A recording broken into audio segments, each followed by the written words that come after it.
We are going to have Ashwin Sanghi ji in conversation with Dr. Neelkamal Kapoor ji. मैं चाहूंगा जोरदार तालियों से उनका स्वागत हम इस मंच पे करें भोपाल लिटरेचर एंड फेस्टिवल पे एक बार फिर से अश्विन सांघी जी एंड नीलकमल कपूर जी प्लीज आइए मंच पे वॉलंटियर्स दो chair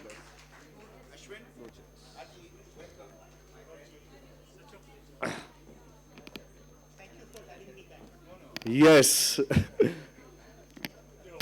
Everybody please settle down.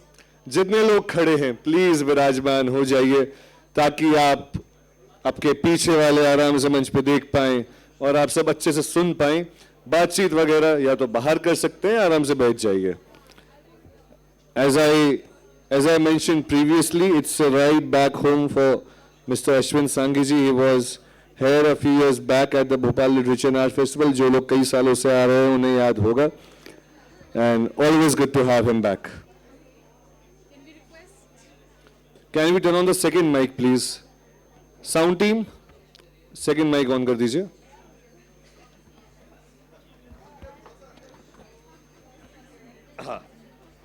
Yes, volunteers, please take care of the frame. Okay, it's on. Can we request everyone to settle down? I know the excitement is palpable. Okay, everybody, I will request everybody to please settle down. बातचीत आप जरूर कर सकते हैं पर थोड़ा सा बाहर जाके सभी लोग यहाँ पे आराम से सुनने के लिए बैठे हुए हैं तो हम सभी का सम्मान रखेंगे. Everybody please settle down. जहाँ पे है जगह दिख रही है बैठ जाइए या आराम से बाहर जाके अपनी बातचीत जारी रख सकते हैं. Great. Let's move ahead. Ladies and gentlemen, our next author is one of India's best-selling English fiction authors. He deftly weaves fictional elements with historical truths. He once mentioned that the formula is simple. Myth plus history equals mystery. At the same time, he has written several bestsellers in the Bharat series, The Rosable Line, Chanakya's Chant, The Krishna Key, The Sialkot Saga, Keepers of the Kal Chakra, The World of the Vishnu, and The Magicians of Mazda, and two New York Times bestsellers with James Patterson, Private India and Private Delhi. In his latest title, The Ayodhya Alliance, he masters storyteller Ashwin threads throughout the journey, the myth, the history, legend, technology, and the mystery. Discussing Mr. Ashwin Sanghi's latest book is Dr. Neelkamal Kapoor, who is the Dean Research and Head of the Department of Pathology and Lab Medicine at AIIMS Bhopal. She's a recipient of the WHO Fellowship, besides being bestowed with numerous other honors. A prolific writer herself, she's authored books in both Hindi and English. Ladies and gentlemen, let's hear it from Mr. Ashwin Sanghi. And Dr. Neelkamal Kapoor ji. मंच आपके हवाले. I think we are about 10 minutes behind time. It's 4:10, is it? Okay, so I'll time this discussion accordingly. Okay. Thank you very much, Siddharth and Parul, for this lovely introduction, and thank you, BLF, for giving me this opportunity to be roo-baroo with Ashwin Sanghi ji. Mr. Ashwin Sanghi, as introduced and as you all know, is a person who has brought together history, mythology, and so many other things into most imaginative and magical, I should say, for your readers as we were talking outside, novels. The Bharat series, as Siddharth has pointed out, it is very heady. In fact, most of the books are very heady cocktail of this magic which he weaves with his stories, including all these elements. And the latest of that Bharat series, the Ayodhya Alliance, that we will discuss a little bit. But with Mr. Sanghi, we cannot limit ourselves to one book only. We need to talk a lot, whatever the time permits.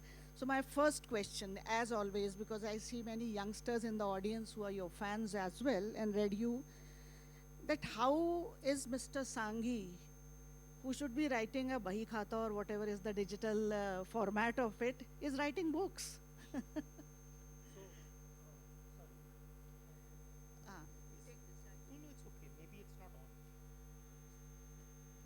think it's on now.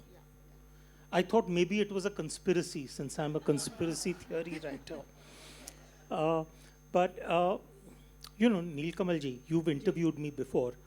My entire upbringing was of a Baniya. My father is a Marwadi, my mother is a Baniya. So it's a bloody deadly combination.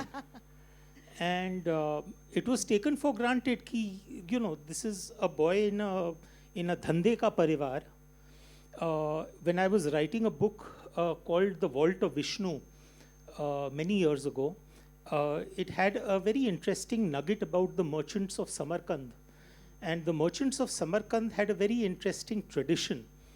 When a child was born in their family, they would touch a drop of honey to the tongue of the child, and they would touch a drop of glue to the palm of the child. The idea being that when he grew up, he would have a sweet tongue, which was as sweet as honey, so that he could sell anything to anyone. And that he would have a sticky palm so that coins would stick to the palm. So aap samajh lijiye that I was a merchant of Samarkand in that sense.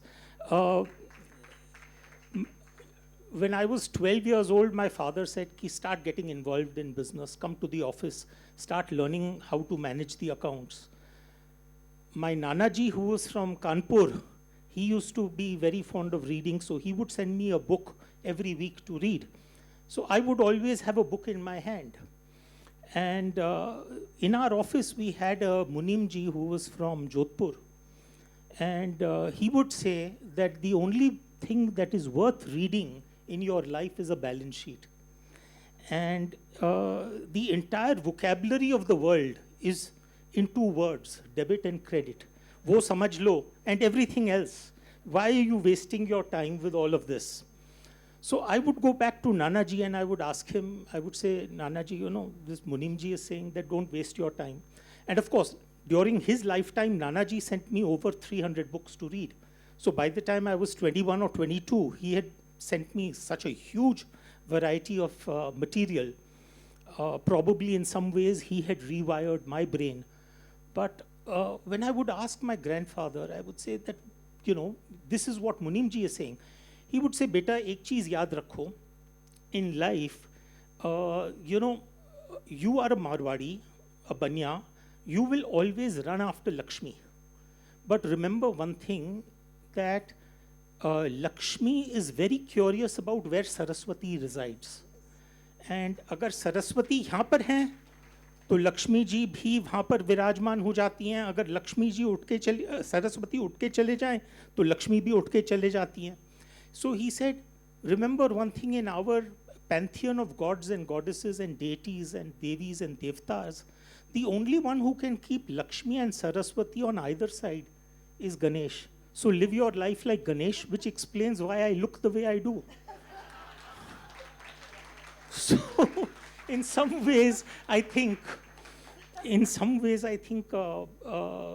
was the rewiring that was done by my maternal granduncle that caused me eventually later in life, about 17 years ago, to embark on this journey of storytelling. Okay. So, but this was all about reading a lot. Yes. Tell us about how your first book happened. What was the trigger? So this goes back to around 2002. I was in Kashmir. My father had a very dear friend who lived in Srinagar. That family friend's daughter was getting married, and father said कि मैं नहीं जा सकता हूँ, but it's very important for one person of the family to show up. So you please go for one day and attend and come. So I attended this, and of course it was a very sinister time in Srinagar. I was staying at what then used to be the Oberoi Palace Hotel. I think there were barely 10 rooms occupied at that time in that entire hotel. Most of the hotel was lying boarded up. I could literally hear the reverberation, the echoes of my footsteps. And I attended the wedding. The next day, as luck would have it, the flight back got cancelled. So I had a day extra in Srinagar. And there is that sensation that the walls are out to sort of almost eat you up.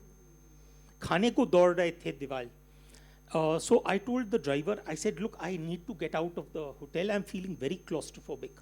So he said, साहब आपको घुमा देते हैं. तो he said, अगर आप चाहें तो we can go to the Shankaracharya Mandir. I said, I've been there many times. He said, आपको हजरत बाल ले जाएं. So I said, I've been there already.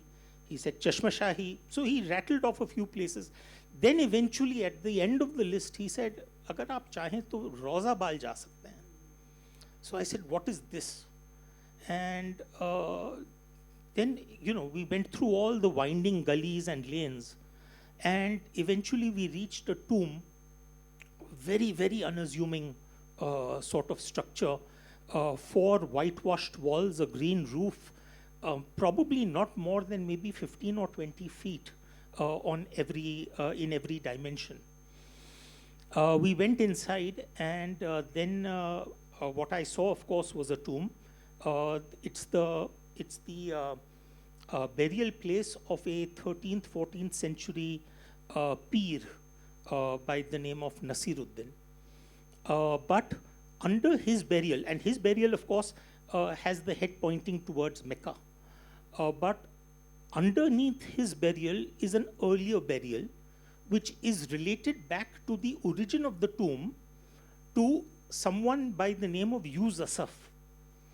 And Yuz Asaf was a great saint who was said to have come from a very, very distant land to preach love and tolerance and brotherhood. And he died in Srinagar apparently and was buried there. And now, of course, this tomb is going back to the date of that structure, which is supposedly stood there from 112 CE, so about 2000 odd years.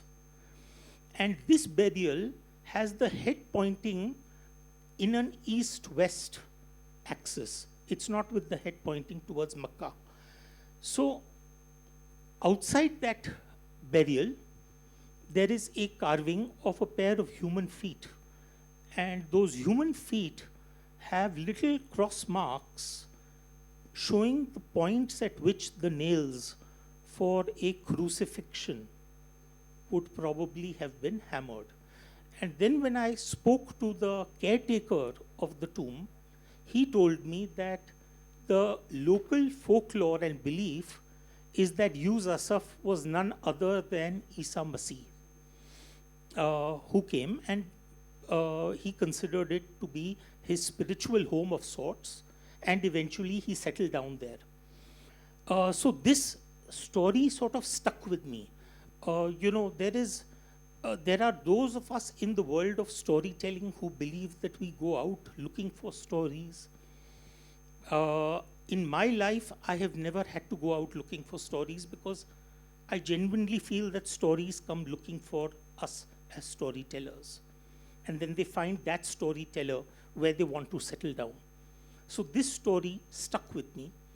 And then another year, year and a half, 2 years went by where I wanted to read up everything I could about this particular place. I had no intention of writing a book on it.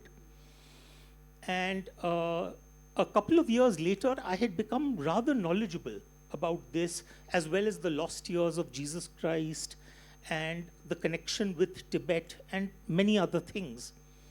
And my wife said that, why don't you try writing something on this? Because otherwise it's very boring to talk to you. Because the only thing you want to talk about is this. And I tried to write a sort of a thesis of sorts, about 40, 50 odd pages, connecting the dots of various theories. And I gave it to her at the end of a few months, and I said, read it and tell me what you think. And the next morning, she told me with a bright smile, congratulations, Ashwin. So I was happy. I said, okay, that means my wife has liked it. And she said, no, I didn't like it. I fell asleep. You have discovered the cure for insomnia. It's so utterly boring. So I was, she said, look, no one's going to read this. If you want people to read it and you want this story to come out, then you need to make this into a novel. This cannot be some thesis which lies on a dusty shelf. And that's how I started taking all of my 2.5 years worth of research and attempting to present that in the form of a mystery. And that's how the Rosabal line was born. Ooh, 2.5 years of work and some junoon, I should say, in reading Yeah, and doing 47 about it. rejections also. That's what I was going to ask, that I've heard that there were lots and lots of rejections and you had to self-publish it. So for a, So what I would the like story to, started yeah. 2002, it got self-published 2007. So 7, 5 साल निकल about गए हाँ थे. 5-7 साल. और इन 7 सालों की जो मेहनत थी और जो सोच थी, जो भी थी, लेकिन एक नए ऑथर के दिलो दिमाग पे रिजेक्शन का क्या असर पड़ता है या पड़ेगा? Because we've got, I'm focusing my questions on the youngsters.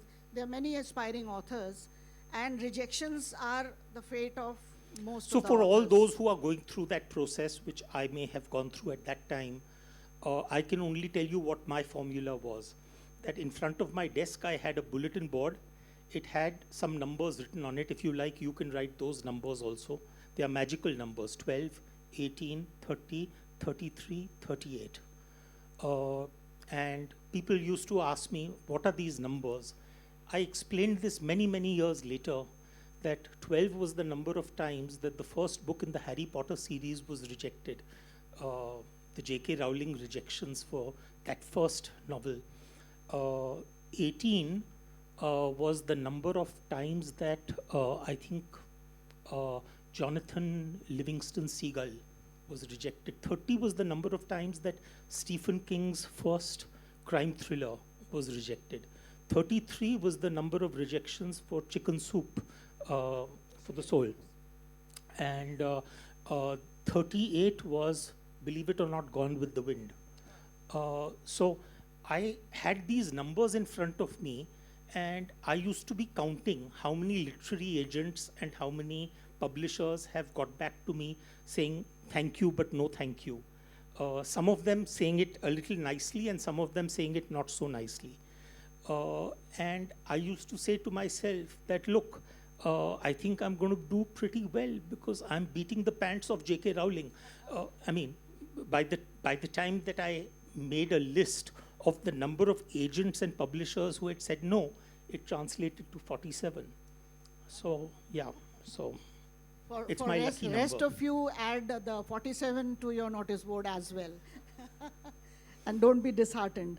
But see, Rosabal line took 5-7 years in making, and fine, you had a book. But the later books, how does an idea come to your mind? Every time it begins by a place you visit and then you try to make... Not necessarily. Sometimes it's whiskey, but other times it's also places I've visited or conversations I've had. The Krishna key arose out of whiskey, frankly, because there was another gentleman at this get-together where both of us were royally lubricated, for lack of a better word. And he started talking to me about the Kalki Avatar, and we got into a discussion on that. And I don't know whether it was the extent of his inebriation, but he, in a very, very sort of secretive manner, explained to me why he was the Kalki Avatar. And the next morning, I was wondering whether that conversation had actually happened. And then eventually I said, okay, no, I need to read the Kalki Puran. And that's how the Krishna key emerged.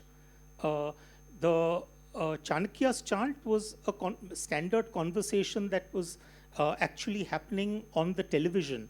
It was playing out 2009. General elections had just got over. And I think that was 2009 would have been UPA 2 coming in. So the process of cabinet formation was still going on. And I was looking at this entire scene of, the Chief Minister of Tamil Nadu, Karunanidhi, had landed up in Delhi at Sonia Gandhi's house, and he was coming out of his van, and a shawl was being put around him and all of that. And I think they were going to be a major alliance partner in UPA too. And then when I reached my destination from Delhi to Bombay, I looked at my BlackBerry at that time, and I saw that he has gone back to Chennai because he was not offered the positions that he wanted. And I was thinking that, it's been several weeks since the election, and it's been so messy to form a government. Was politics always so messy? When we talk about the good old days, were the good old days good? And that's when I thought to myself, I said, could I compare the politics of today to the politics of Chanakya's time? And that's how Chanakya's chant was born. So it is always a trigger, but the nature of the trigger will change.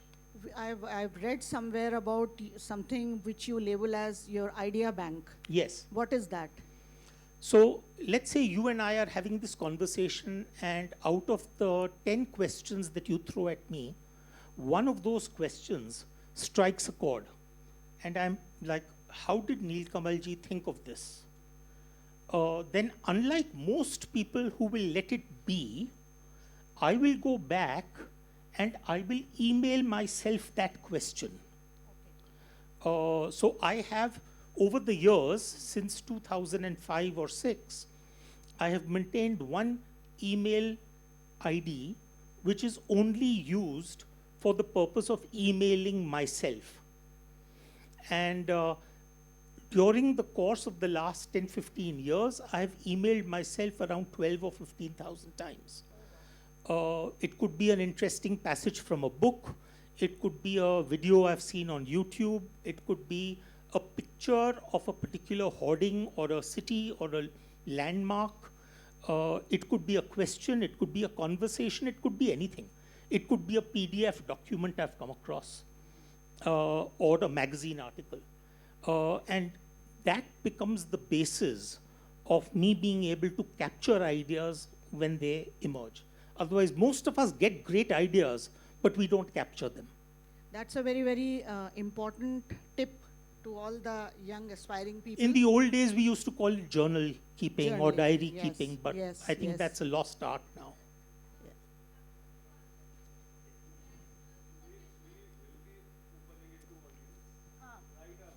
Very quickly, I don't intend to stretch my part long. I do want to open it to the audience so that we have Sure.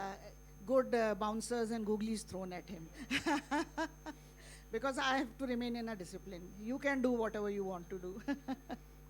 But how much time, you have an idea, you picked it up, you collected, you did a lot of background research, reading, which I presume usually is the spectrum of your books which I have read. It can be anywhere from quantum physics to the Puranas, Upanishads, and so many things. Yes. So, how much time does it take from that germ of an idea to the completion? There must be a process. There is a process. The Bharat series, in fact, is very, very sort of structured in that sense. This book, which came out last year, the Ayodhya Alliance, was the 8th book in that series. I don't call it a series, it's a collection because one book is independent of the other.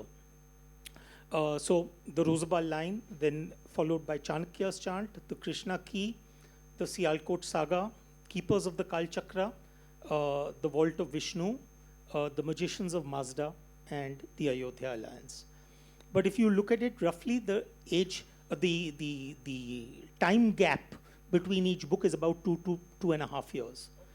And the reason for that is that once I have zeroed in on an idea, then the first step will be in terms of figuring out, okay, what do I need to know before I can even attempt this story? So what should be my research plan? So for example, in the Krishna key, I was very clear that I'm not only going to end up reading the Bhagavad Gita, but I will also end up doing the Krishna circuit. So whether it's Vrindavan or Mathura or Dwarka, I will visit these places. Or for example, in Chanakya's chant, I was clear that I need to have a reading of both the Arthashastra as well as the Mudra Rakshas. And then I need to figure out as to how I want to take that story forward. With a book like the Sialkot saga, I wanted to talk to people who had lived in India in the 1950s, 60s, and 70s in order to be able to capture the essence of what was going on during the 70 years post-independence in that sense. Not the sort of stuff that you pick up from history books, but the sort of lived experiences that you pick up from people. So the nature of the research changes, but then you have a research plan. Then typically I will spend anywhere between 6 months to a year in terms of actually executing that research plan. So it could be traveling, it could be reading, it could be talking to people, interviews, and so on and so forth. Once I'm done with that, and by the way, all of that will then get very, very systematically filed away so that I can access it at the time when I'm actually writing. The next 3 to 4 months is on plotting because I will typically a book, the Sialkot saga is 160,000 words. There's no way that you can write that sort of a novel spanning 50, 60 years of Indian history without knowing where you're starting, where you're going, and what are the twists along the way. So every chapter of a book will already be plotted out in great detail. So normally my plot outlines will run about maybe 10,000 or 15,000 words in terms of knowing where this story is going. Then the final 6 months is the easiest actually, Neelkamalji. The easiest because I'm simply just taking what I have in terms of research and plot outline and converting it into chapters. And that's like almost the job that a child does with the coloring book. The outlines are already drawn and he only needs to figure out, do I need a red crayon or a green crayon? Right. That's it. But one more thing about crafting of your books is that they are actually all over the place. One chapter would be in one geographical area, another one be in another. So you're traveling not only in geography but also in time. In time, yes. Especially with the Ayodhya Alliance. Yes. I mean, it is yes. A little slow reading for me. It was because you're being very kind. So what do? You write one timeline separately and second and third, and then you cut and insert in the right places? No. Or you write in the fashion, the way we see the books? No, at the stage where I have done the plot outline, I already know that I'm going to be cutting away the scene, and I'm going to be taking the story back 3,000 years in order to give you a flashback of something that may have happened at that time. So the sequencing is something which is already figured out well in advance. Okay. But if I can say, do you think that all that ancient wisdom, I should say, would it be useful to us in the modern, today's technology-run scenario for the country, for the world, whichever way? I mean, can you apply all those myths, legends, and things to today's world? Fiction is something else. Hardcore dunya is something else. Of course. And I don't think that needs to be an either-or, frankly. I think the framing of your question implies an either-or, but it's not an either-or. Because to a very great extent, I genuinely believe that you really can't know where you're going unless you know where you've been. And in that sense, and now when we are looking around us at the modern play of geopolitics in the last 12 to 24 months, frankly, it's like history repeating itself again and again. Every day you feel that you're on the cusp of, an event which almost resembles Chamberlain coming back and saying peace in our times. So in that sense, I believe that having an understanding of history and the patterns of history is very important. The other thing which I also feel, I think the intro that was spoken about was myth plus history equal to mystery. But in some ways, I believe that these are overlapping disciplines.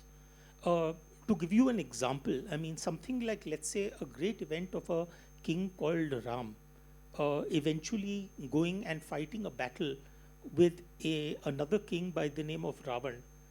That has been not only written about in, let's say, the Valmiki Ramayana or the Ramcharitmanas, but it has also been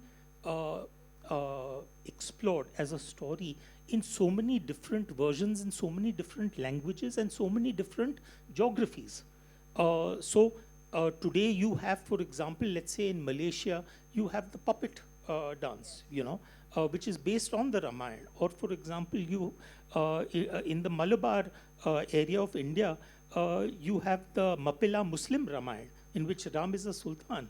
Or you have, for example, the Anand Ramayana, the Adbhut Ramayana, the Jain Ramayana. There are multiple versions. There are, at last count, there were about a few hundred versions, maybe around 200 to 300 versions of the Ramayana. Now, I don't believe that unless there was a kernel of truth somewhere, some great story that sparked everyone's interest, that forced multiple generations to be able to retell that story. And of course, we are Indians. We love our mirch and masala. So in that sense, with every generation, we would have applied a serious dose of mirch masala in order to make it appeal to our sensibilities of the time. But in that sense, there is a very fine dividing line between what we consider to be legend and what we consider to be history. My favorite definition of mythology or a myth is C.S. Lewis, who said that a myth is a lie that reveals a truth. So probably when we are reading what we consider to be mythology, probably there is a kernel of truth somewhere in there. My favorite definition of history is George Santayana, who said that a history is a pack of lies about events that never happened, written by people who were never there. So in that sense, what part of the narrative do we consider as history, and what part of the narrative do we consider as legend?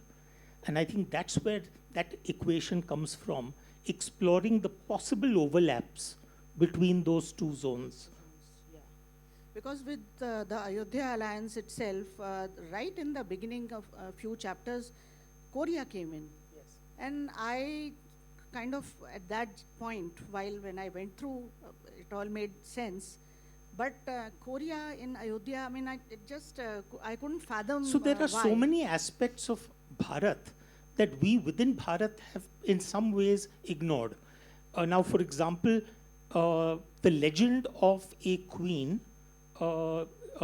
traveling from a place called Ayodhya in 42 CE, and her name, of course, in Korea was different, Queen Hyo Wang-hok, who married a king by the name of Kim Suro.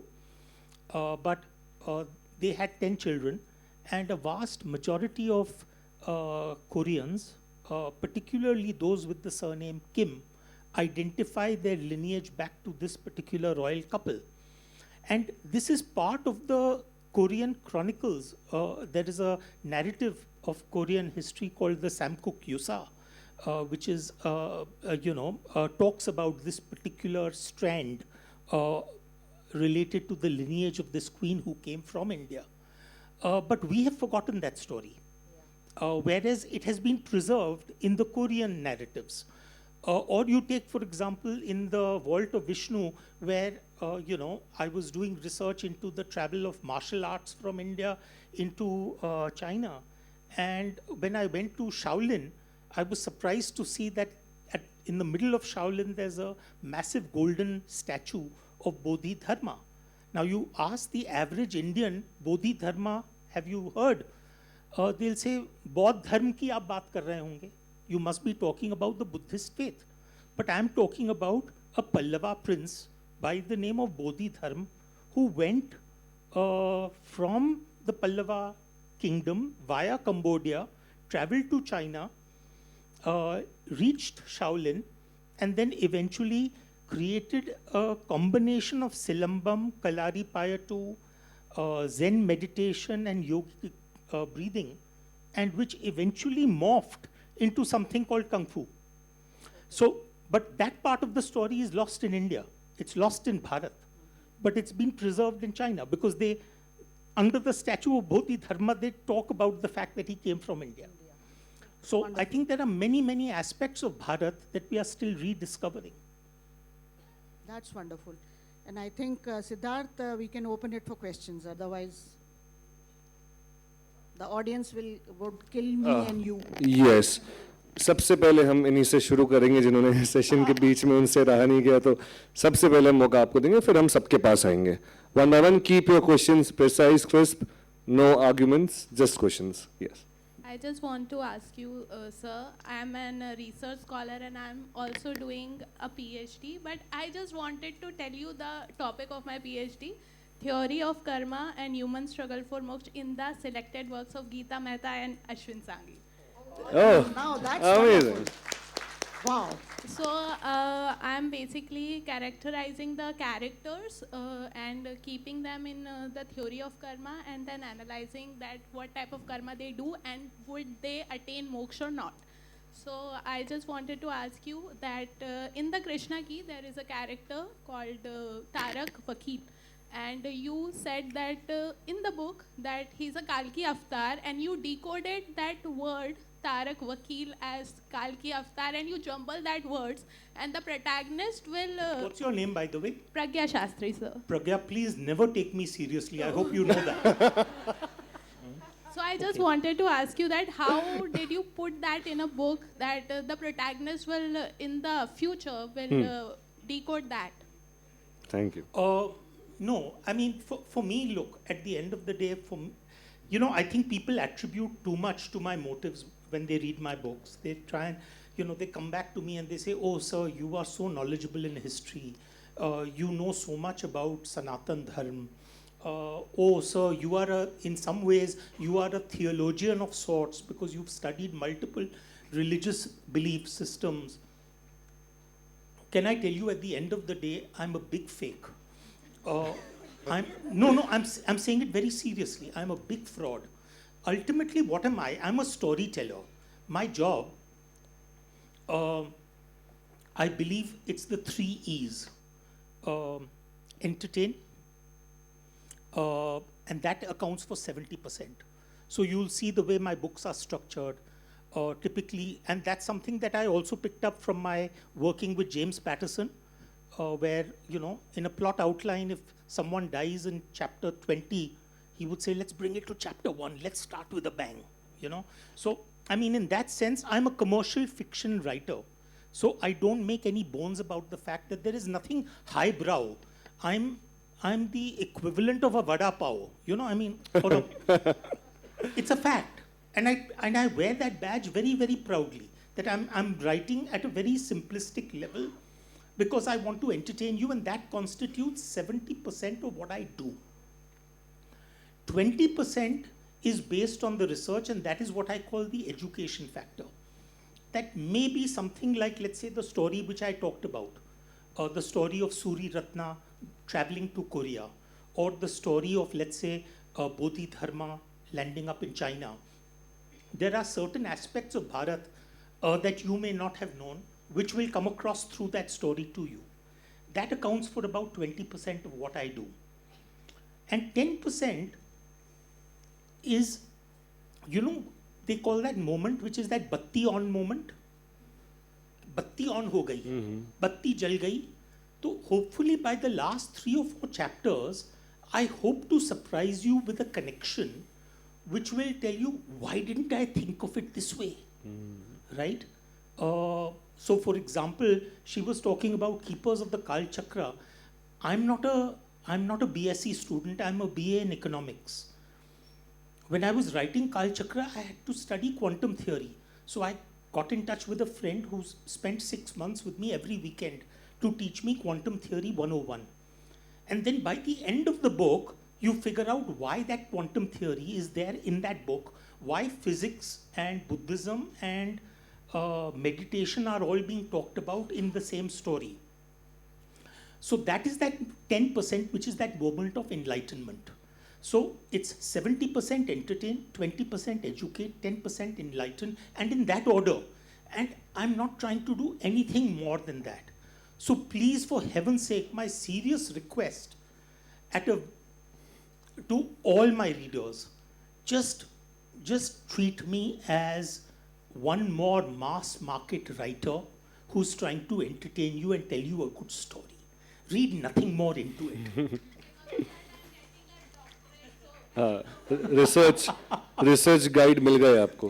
Hello sir. Yes. the research subject ही subject. मिल गए. Yes.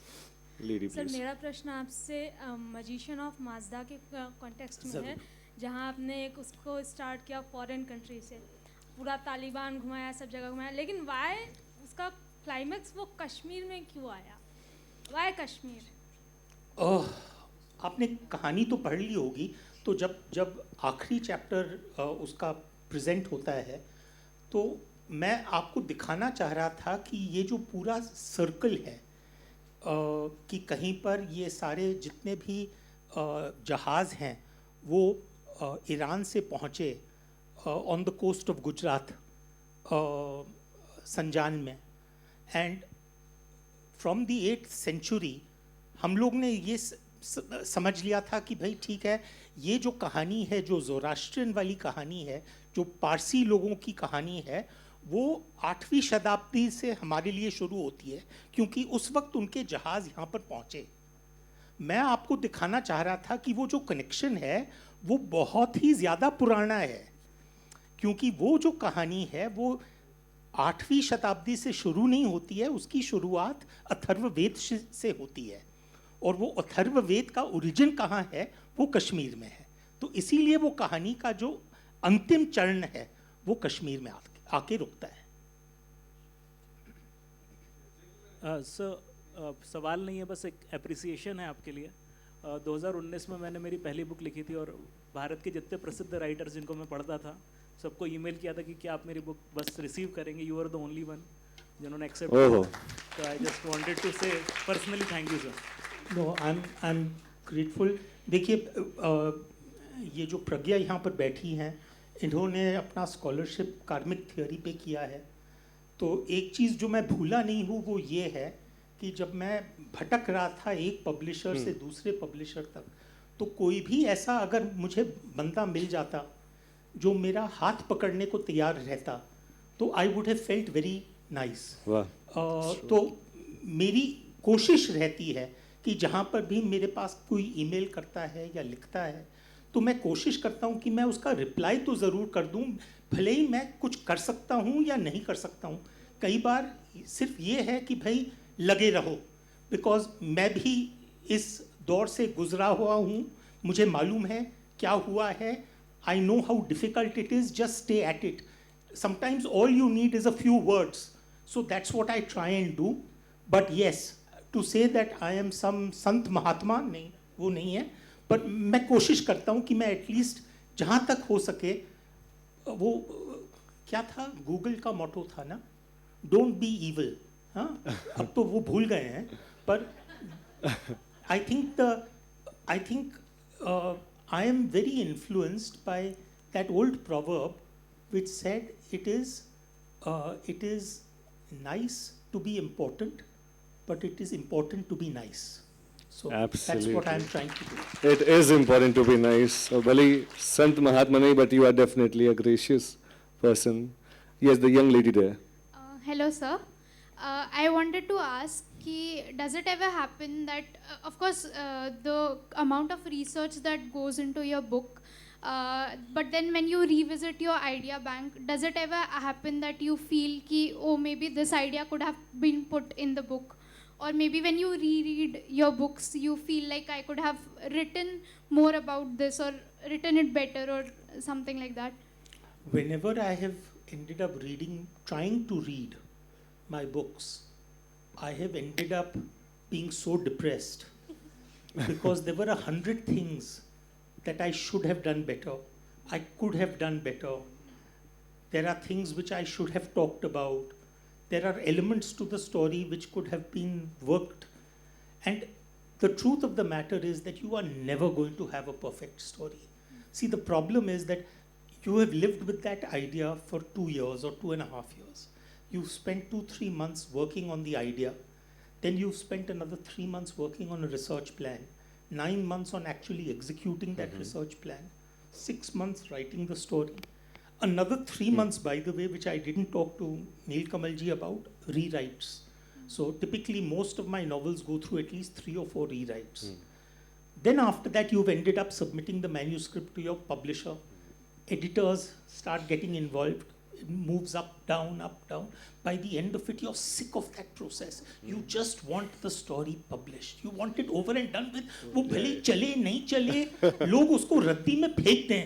But now you want it over and done with. It is almost like a pregnancy. You need that baby out. So then after that, if you go back to that story, you will find so many things that are wrong with it. So don't put yourself in that situation. Don't go back and revisit your story because you will be in the same situation as me. Thank you so much. Mike वहाँ पे पास कर दीजिए. Welcome to everybody. थोड़ा sharp, थोड़ा सा time करना, थोड़ा सा sharp रखिएगा सवाल please. Yes. I am Colonel Harshvardhan Pandey. Actually, I just wanted to thank you. It is because of you that I am also an author. Actually, because of two people, you and William. I believe William cannot come. He's not well. I spoke to him in the morning. Something happened. But I read your Krishna Ki and Rosabal line and I was so impressed. Then I started converting my things into things. Today I have written 3 books. And my next novel is coming next month. But really thanks to you and the way you weave between both the mythology and the mystery is beautiful. It's like Thank you, sir. Thank you. Good to know about that, Colonel Sahab. Please यहाँ पे सामने. Anybody else can raise their hand. I'll come to you. Okay, one other. ठीक है. Sir प्रणाम करता हूँ आपको. मेरा एक सवाल था सर. हाँ जी. मैंने मतलब मेरे पापा राइटर थे तो मैंने लिखना शुरू किया था. वो नहीं रहे दुनिया में तो मैंने एक किताब लिखी है जिसके करीब 30 पेज लिख चुके हैं. वो कुछ व्यंग व्यंग लिखता रहता हूँ, ऐसे फेसबुक पर डालता रहता हूँ. किताब का नाम है खुद को बदल के देख. मतलब उसका शीर्षक है खुद को बदल के देख. और मैं उसको अभी 25-30 पेज लिख चुके हैं. तो उसमें केवल एक लाइन लिखी थी कि मैं बदलूंगा, तुम बदलोगे, तुम बदले हुए सब बदलेंगे. उसके बाद मैंने उसको लिखना शुरू कर दिया. तो मैं आपसे सवाल ये पूछना चाहता हूँ सर कि किताब लिखने की भूमिका क्या होना चाहिए. मैं याद दिला दूं सबको कि मिस्टर सांगी ने सेल्फ हेल्प के ऊपर भी किताबें लिखी हैं. तो भारत सीरीज एक अलग है और सेल्फ हेल्प बुक्स अलग है. But again, Neelkamal ji, please, all my self-help books should be read with a statutory warning. You know, the way cigarette smoking is bad for health. So please read self-help books from Ashwin Sanghi because as I have put a disclaimer in the beginning, look, at the end of the day, what is right for one person may not be right for another person. Okay? पर इनका सवाल था कि भूमिका क्या होनी चाहिए. हर व्यक्ति की भूमिका अलग रहेगी. One size does not fit everyone. कई लोग ऐसे हैं जो लिखते हैं because they say कि भाई मेरे अंदर ये कहानी थी और मुझे किसी भी हालत में इसे कागज़ के पन्नों पे प्रस्तुत करना था. There are those who say that no, I am working with the intention that this is an aspect of history or legend जो मुझे किसी भी हालत में प्रेजेंट करना है दुनिया को. कई ऐसे हैं जो उनका वेरी क्लियर ऑब्जेक्टिव है कि भाई मुझे कहानी एंटरटेनमेंट के लिए लिखनी है. That is my only work. Entertain जो विद्या बालन कहती है ना, एंटरटेन. सो एक आदमी का जो नज़रिया है वो दूसरे आदमी का नज़रिया नहीं हो सकता. And I think it is important to understand कि आपको क्या चाहिए. जब आपने वो 30 पन्ने लिखे तो उसमें आपको क्या फीलिंग अंदर से आई. क्योंकि अगर आप उस डायरेक्शन में, उस दिशा में आप जाएंगे जहाँ पर आपको वो लगा कि भाई ये बिल्कुल नेचुरल फील हो रहा है, ये ऐसी चीज़ मैं लिख रहा हूँ जहाँ पर मुझे अंदर से आनंद आ रहा है, मुझे लग रहा है कि इस मतलब जब मैं कहानी लिखता हूँ तो सुबह मैं नॉर्मली 5 बजे उठ जाता हूँ और मेरी जो जितनी भी जो लिखने का काम है वो 5 और 9 के बीच में सुबह ख़त्म हो जाता है. पर कई बार ऐसे होता है कि जब मैं लिख रहा हूँ तो मुझे लगता है कि मैं पूजा कर रहा हूँ, मुझे लगता है कि मैं मेडिटेशन कर रहा हूँ. No cross questions please.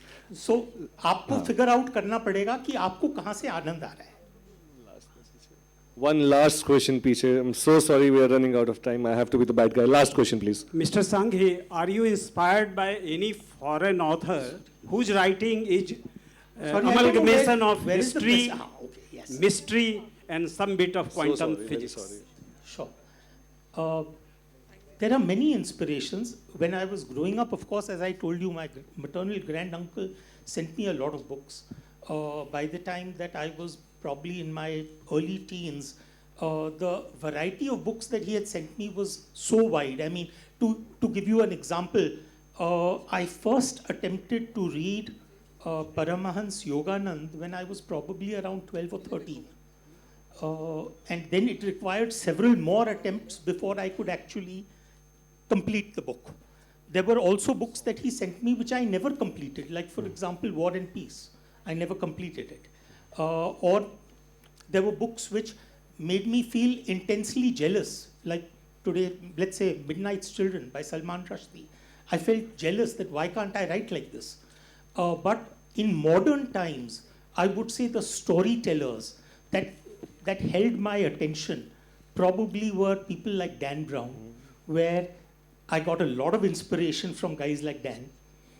In fact, we ended up having a wonderful conversation in 2014 in Bombay, where I was doing the job for Neelkamal with Dan Brown.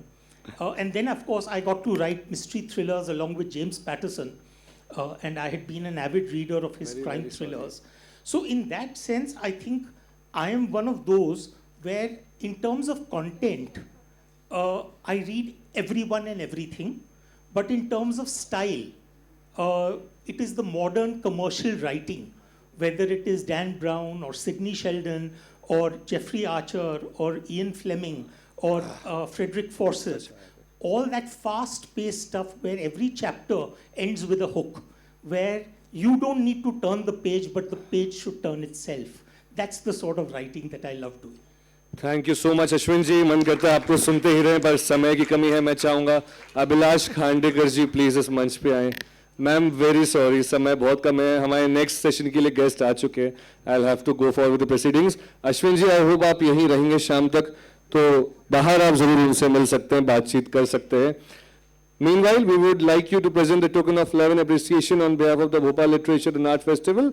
This beautiful painting is called Little Goralia, which is created by the Padma Shri Durgabai ji. And this painting relates to the great God tales of Gond culture and art. Thank you so much. Ashwin जी के लिए एक बार जोरदार तालियां होनी चाहिए, और नीलकमल कपूर जी के लिए भी जोरदार तालियां. इतने अच्छे से उन्होंने रिसर्च के साथ, थॉट के साथ अपने सवाल सामने रखे. It was an engaging session Indeed. I think, Siddharth, there were so many tips for not just aspiring writers, but all of us. Thank you, Mr. Ashwin Sanghi.